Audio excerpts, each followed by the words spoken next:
Aquarius, hello and welcome to your reading for the week of September 1st through the 7th. Welcome to you all's, I believe that this is your 10th house. No? Oh my gosh, is this your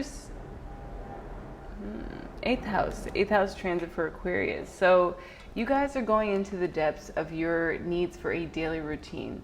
As your ruling planet is Uranus, and you guys kind of like do this in the face of routine, it's up to you guys to get grounded and nurtured and have a sense of stability that can come from your emotional foundation. I sense you guys are changing so much because the season is going to bring to the surface how your daily life impacts your long-term investments, how it changes the way that you guys perceive your emotions, and allows for any static or I would even say like a lack of integrity to experience the sensation of emotion without getting caught up in it and convinced that, you know, this needs to happen and that needs to happen for XYZ to be brought to justice. You guys do have Sagittarius as your 11th house of social groups, and I feel like the architecture of your social world is changing because we have Black Moon Lilith going through your 9th house. So we have a few cards to start out your reading. The Nine of Earth, this feels like you, very studious, diligent, deliberate, truthful, and above all, the virtues of maybe your emotional foundation are able to shine at this time. We have the Empress, and there is a new moon glyph in this card, as well as the Chariot, which speaks to that Sagittarius influence that we just touched on. And your last two cards. We have the Hermit with Uranus, your ruling planet, and the Eight of Cups. So Taurus actually got the Eight of Cups at the end of their reading. So I'll pull from the Work Your Light Oracle just to see what overlap we have as your ruling planet is there in the 4th house of emotional foundation. The best way out of this week is definitely to admire the work you've done, set yourself up for new intentions, and to claim that work, that energy of emotion that you've been putting into your projects, into your social group, and the beliefs that you have that are now shifting into a momentum. They're bringing you into the depths of your purpose so that you can, by the time we have the full moon in Pisces later this month on the 17th of September, you'll have the emotional fulfillment that's needed to attain that 10th pentacle. All right, Work Your Light Oracle. Whoa, we have the Great Gathering. It's all coming together. Intuitive Hits Soul Tribe. That is with the 9 of Pentacles. So perhaps you have joint ventures that you're doing with people. You guys are the 11th house collectively of community. So it would make sense that with the moon going through Leo, your 7th house, you guys are taking inventory of perhaps your relationships, the partnerships that you've come into, and those that will progress into the 8th house. As the moon moves into Virgo and we have an 8th house reset, you guys are going to be clearing up your karmic debt, the debt that you might have emotionally tied to people, places, events, things that are not sweet, things that don't feel like they're in alignment for you anymore. I literally just saw a bee fly in the face of a spider just now outside, and spiders kind of go after what they want. And bees are of the divine. So I sense that you know what's worthy of your expectations, your standards, and your achievements. And now, with this great gathering, there might be some events that are being set up now to allow for you to show your expertise, your skills, your gifts, and your abilities. For the Empress card, we have Break the Chain, Ancestral Patterns, Healing, and Rewriting the Future. Taurus also got this in their card, and in this card you see Jupiter's here, as well as a few moons of Jupiter, and it looks like Earth's moon. So it feels like, from an emotional standpoint, the moon will go into your 10th house of career and legacy by the end of the week, by the 7th, before Mercury moves into your 8th house, where you can connect more intimately and deeply, and perhaps you're breaking a pattern with an Empress in your life, someone who you love, a partnership that goes beyond just connecting as friends, just connecting as boyfriend, girlfriend. Maybe you guys are ready to take the next step and you're clearing up old emotional patterns that would either restrict your authenticity in this connection or make you too invested in any specific outcome, which would be sort of controlling and manipulating your emotions to get what you want out of people, rather than freely expressing your emotions and allowing things to be as they will. We have with the Chariot protection, call back your power, cut the cord, soul retrieval. So in this card, there are 7 people, and it looks like this new moon, or like a solar eclipse happening. So that's really amazing. And maybe during that solar eclipse that we had earlier this year, let's see, what was that about?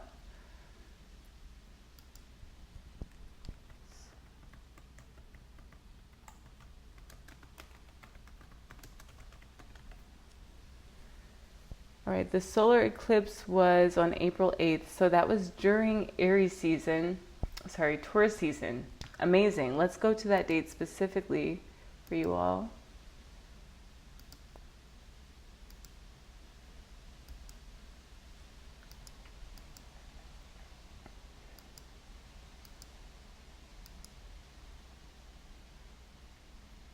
Someone's in Aries. So for my Aquariuses, that was your 3rd house. And we're going to go a couple days into the 8th. So at that time, the moon was just crossing over the north node of 6 degrees, which you were open and receiving to. Let's look at the Inside Degree by Elias Lonesdale. We're going to hop around to see what you're calling your power back and retrieving your soul from. Maybe parts of you in social settings needed to fragment because of your emotional wounds, maybe some hangups, maybe because Mars was crossing over Saturn. There was a value check, a value assessment that you had to retrieve the raw and real version of you. Pluto was at 1 degree at that point. So Pluto is retrograde, and it's going to retrograde back into Capricorn on the 1st. So you guys will have some more spiritual leadership come through, and maybe the reasons and your motivations for claiming your place in the world will come into a new alignment so that you can retrieve more of yourself, more of your soul. So the sun, I want to look at specifically this, sun at 19 degrees. Someone performing trephination. The head densely holds the pattern of the past as fixed routes. So that in itself, that first sentence is speaking to Virgo season, the fixed routes that you might have when it comes to developing close, intimate bonds. And I forget who I was listening to because I've done a bit of research these past few days, but it was Young Pueblo being interviewed in Diary of a CEO, and he said that if you're having to go on like serial dates where you keep going on dates. There was an example of this guy's friend who was on like her 300th date of the year. And Young Pueblo advised to stop doing the same thing on these dates, like go for a walk for 50 blocks, go out for tea, go to a sound bath, engage different parts of yourself in this partnership so that a new level can emerge, so that you can move forward from these redundant blockages that might be coming up for you in romantic partnerships, in romantic connections. We did have a Mercury retrograde in your 7th house, and then later it will have a Mars retrograde in that 7th house for you, Aquarius, with Mars retrograding into your 6th house of Cancer, of your daily routines and patterns and habits. Virgo rules collectively the 6th house. So the way that you guys structure your investments does pertain to what you do every single day to grow, to achieve confidence, to achieve a sense of self-worth. At the time of this solar eclipse, Chiron was on the sun at 19 degrees Aries. So it just feels like the wounds of the time were completely in your communication, in your ability to share your talents with the world, because maybe you had moments in this lifetime where you went to express your gifts, your talents, your authenticity, the real you, and you were rejected. You were not accepted for who you truly were. And Uranus at that time was at 21 degrees Taurus. For it now to have moved into your, it's still in your 4th house, but to have moved 6 degrees from April to now, we are receiving new ways of having our emotions show up in the outer world, which is why we got this Hermit card. And the Hermit in its lantern, it's carrying a little infant, which is just speaking to how the inner child can light the way. And this infant is in the position before birth. The infant turns its head down towards the exit of its mom's uterus. So you guys might have a project that you're ready to birth into the world. You might have a project that's now ready to get investors, and you're ready to handle investors, because perhaps when you were in this time of the solar eclipse where you needed to break out of feeling disempowered, you needed to cut cords and retrieve parts of your soul. You were retrieving the parts of your soul that were told that they weren't good enough, that were rejected and ultimately dismembered, disfigured, and taken out of context. And now you guys are moving forward. You're finally grasping that it has very little to do with you. It's just the times. It's just the energy of the times. And with the onslaught of technology advancing at such a rapid pace, maybe you guys were able to see and feel and intuit a lot of things that were just discredited. There wasn't the proof, the evidence. And now people are starting to look to you, Aquarius, for this leadership. With the Hermit, you guys do have to find your way down this pinnacle of achieving an inner understanding. And with the Hermit card, we have deep replenishment, retreat, rest, and be held. Just like that baby in the lantern, there's a glow around you. And it just feels like with this inner glow, it's going to exude into your outer life. And just so long as you allow for yourself to be held, maybe by your beloved, by yourself, by your guardian angels, you guys will come into a place where you understand the value of your purpose, the value of your presence, the value of you being authentically you. With this Eight of Cups, we have trust the miggle. What is the miggling feeling trying to tell you? So perhaps you guys have not yet come into these conclusions, and that's what this week will bring to the surface, is that what you are doing in your life, you need to feel more emotionally fulfilled by it. There has to be this circuitry, this reciprocity of you making new patterns in your life, and those patterns being received by others, people picking up on the new pace, people going with you on this journey of coming down from a pinnacle of achievement, maybe finding a new way of coming into union and relationship than just intimacy, which the eighth house speaks to sex, death, and rebirth. And ultimately, if all we're doing is connecting with people on a sexual level, there's a lot left for wanting. So I'm going to finish reading this solar eclipse, which is what you were getting this. You're reclaiming the parts of yourself. As we had a Mercury retrograde, and Aries is your third house. Chiron is at 22 degrees, and the North Node now is at 7 degrees Aries. So it's within a 8-degree orb to Neptune retrograde in Pisces, your second house of monetary value, wealth, material goods, the things that you could buy to make you feel like you want to feel. And that at a spiritual degree of 29 degrees is just saying, all right, if you need to buy yourself an extra, one of those red light therapy things, just do it. Just invest in yourself, because it's going to help you to call back your energy and be that person who's really innovative, ahead of the curve, and then only proven right over time. All right, so we have patterns of the past as fixed routes. There are points along the journey where everything must be dropped and where all previous experience becomes no longer applicable. You are treated to a destiny surge of power which obliterates the traces of petty limitation and habitual tracks.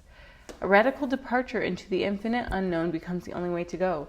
That's what I would say this is. You guys have now come into this energy of you're now ready to go into the infinite unknown, and that's what this Hermit did. They went into the infinite unknown, and with their inner child, especially during this Mercury retrograde in Leo, your 7th house, I sense that you were able to rest, retreat, and be held. And maybe you did a lot of holding. Maybe some of you all have children, and you understand that there is a mutual energy that's shared. When you have children and you hold them and you nurture them, you're also doing things for your inner child that maybe you didn't get to do whenever you were a child. Maybe you didn't have the same kind of upbringing. Again, that bee and the spider, it's like maybe you had stories that were not honoring your heart, the sweetness of life, that now you've come out of. You've come to weave your own tales about what it means to have children and what it is to be a child and to honor your child. A radical departure into the infinite unknown becomes the only way to go. As the ego mind no longer bears the authority to command and dictate and coerce, vision is released, awareness becomes visceral, everything lights up directly.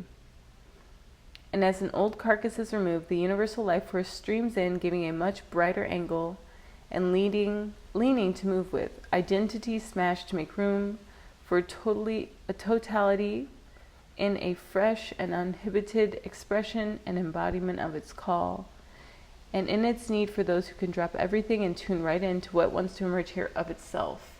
I would even say that this feeling, this mingling feeling, is like you're close to emotional fulfillment.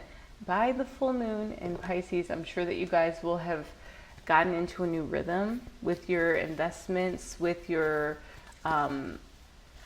long-term ability to feel empowered in your daily life, as this is 6th house energy that we're speaking to in your 8th house.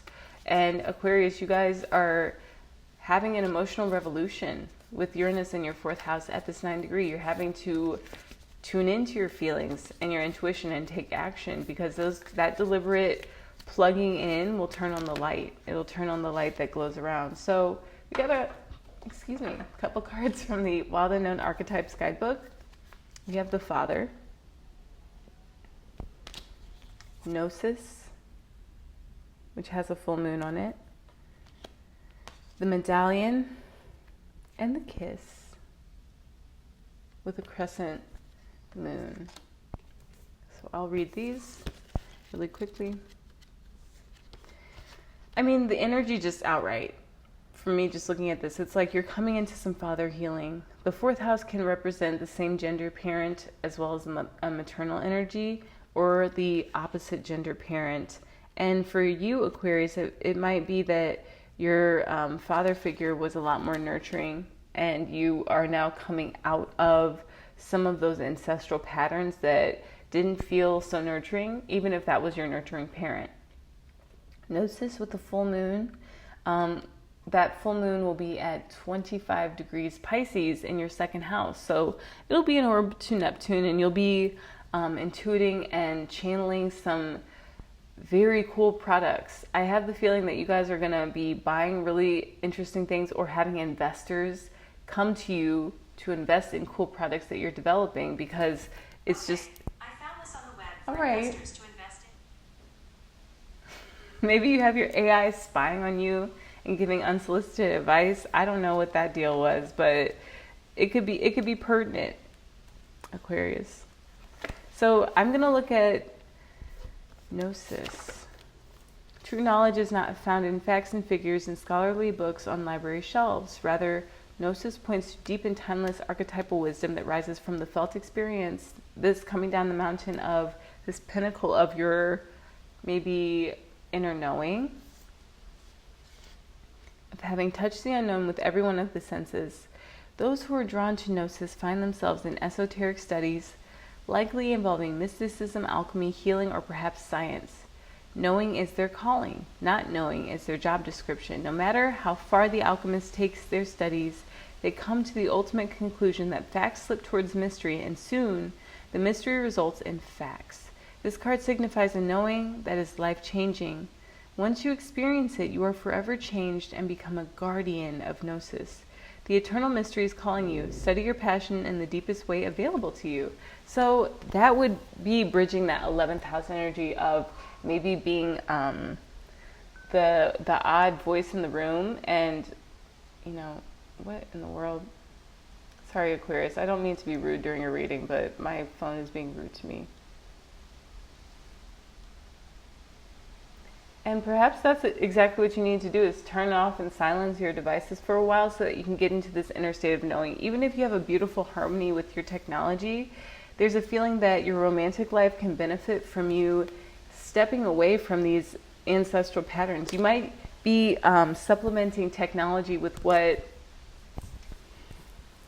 your maternal or same gender parent did with something else growing up. Like the way that we use technology now with like overdoing screen time, to where it's like, I was listening to, again, a different podcast, like 14 hours of screen time would indicate that from the moment you wake up to the moment you go to bed, and you're maybe getting like 6 hours of sleep, you're on your screen and not present in the reality that needs you, that is calling to you, that can help you to feel, that can help you to alchemize your own experience of needing to be held, needing to have that glow and that radiance of unconditional love. So emotional fulfillment in the kiss feels like you're going to share some special intimacy, especially during this 8th house transit. You guys will have this moment that feels very clarifying as far as like who is meant to be in your life for good. If you've been like on the fence with a relationship, maybe there's been like some back and forth of disappointment, rejections that have come from this other person's father. Like this other person's father could have been so traumatizing to them that they projected a lot of energy onto you. The kiss, the touch, the chemistry, the sex. Before a first kiss, the air is electrified. Each breath is alive with the possibility and magic. Each breath, okay, what will their lips be like? Their tongue, do they want me in return? The archetypal energy of the kiss is a heightened sensation of merging with other, of letting in what was moments ago separate. Two become one. It's risky but beautiful business. These moments forever change us as we move past the solitary self towards union and acceptance. This card suggests true intimacy is around the corner. That's what this person could be going towards. It's like they're going around the corner from this isolation, and this could well be the hermit.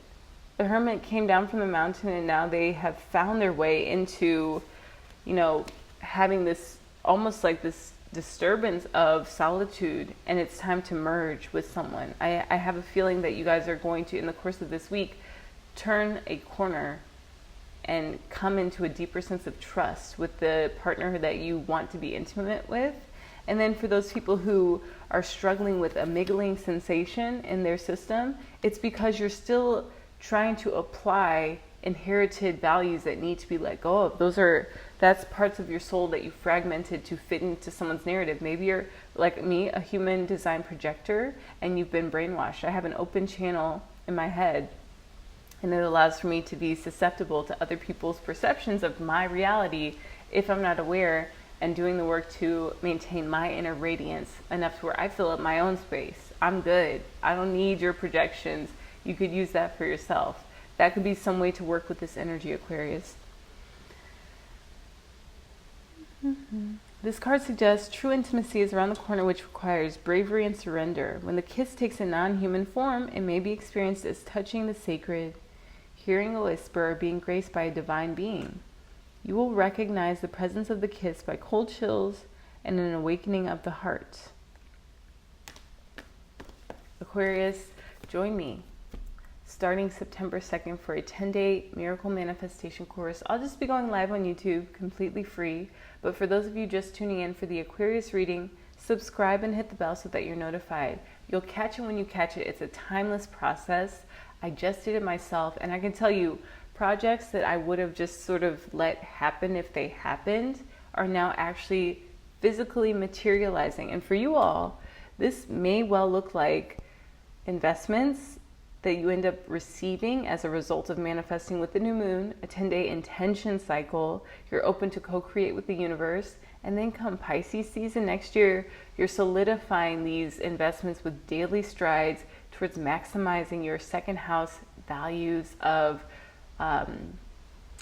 maybe objects, perhaps technology, things that investors come a year from now will see return on their investments in ways that you're really happy about. So thank you for tuning into this reading, Aquarius, and until next time, aloha.